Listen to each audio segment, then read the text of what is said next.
नमस्कार. ज्योतिषशास्त्रानुसार शुक्र महिन्यातून एकदा एका राशीतून दुसऱ्या राशीत प्रवेश करतो. धन आणि वैभवचा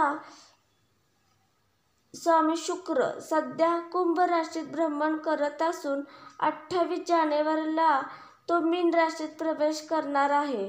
त्यामुळे मालवीय राजयोग तयार होईल. या राजयोगाचा प्रभाव सर्व राशींच्या लोकांवर दिसून येईल. परंतु काही राशी आहेत की ज्या नशीब या काळात उजळू शकते. या भाग्यवान राशी नेमक्या कोणत्या ते जाणून घेऊया. मिथुन रास. मालवीय राजयोग तुमच्यासाठी फायद्याचेच ठरू शकते.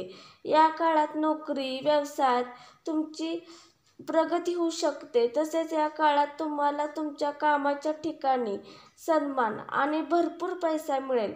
व्यावसायिकांना विशेष लाभ मिळेल आणि फालतू खर्च कमी होईल. नोकरीत नवीन संधी उघडतील. नवीन नोकरीची ऑफर किंवा परदेशी प्रकल्प मिळण्याची शक्यता आहे. यावेळी तुमच्या वडिलांसोबत तुमचं नातं अधिक घट्ट होईल. या काळात तुमचं सर्व मनोकामना पूर्ण होतील. धनुरास. मालवीय राजयोग धनु राशीच्या लोकांसाठी भाग्याचेच ठरू शकते. यावेळी तुमच्या सुख सुविधांमध्ये वाढ होऊ शकते. तुम्ही काही लक्झरी वस्तू खरेदी करण्याचा निर्णय देखील घेऊ शकता. तुम्हाला वडील प्रायोजित संपत्ती मिळण्याची शक्यता आहे. तसेच शुक्र ग्रह हा तुमचा राशीचा 6वा आणि 11व्या घराचा स्वामी आहे. त्यामुळे या काळात तुमच्या उत्पन्नात वाढ होण्याची शक्यता आहे. तसेच तुम्हाला न्यायालयीन खटल्यांमध्ये यश मिळू शकते.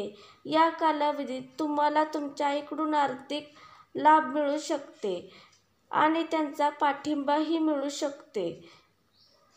कुंभ रास. मालवीय राजयोगाची निर्मिती कुंभ राशीसाठी अनुकूल ठरू शकते.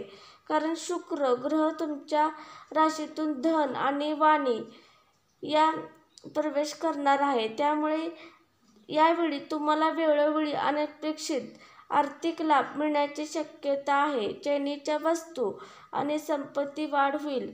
करिअरमध्ये बढतीची शक्यता आहे.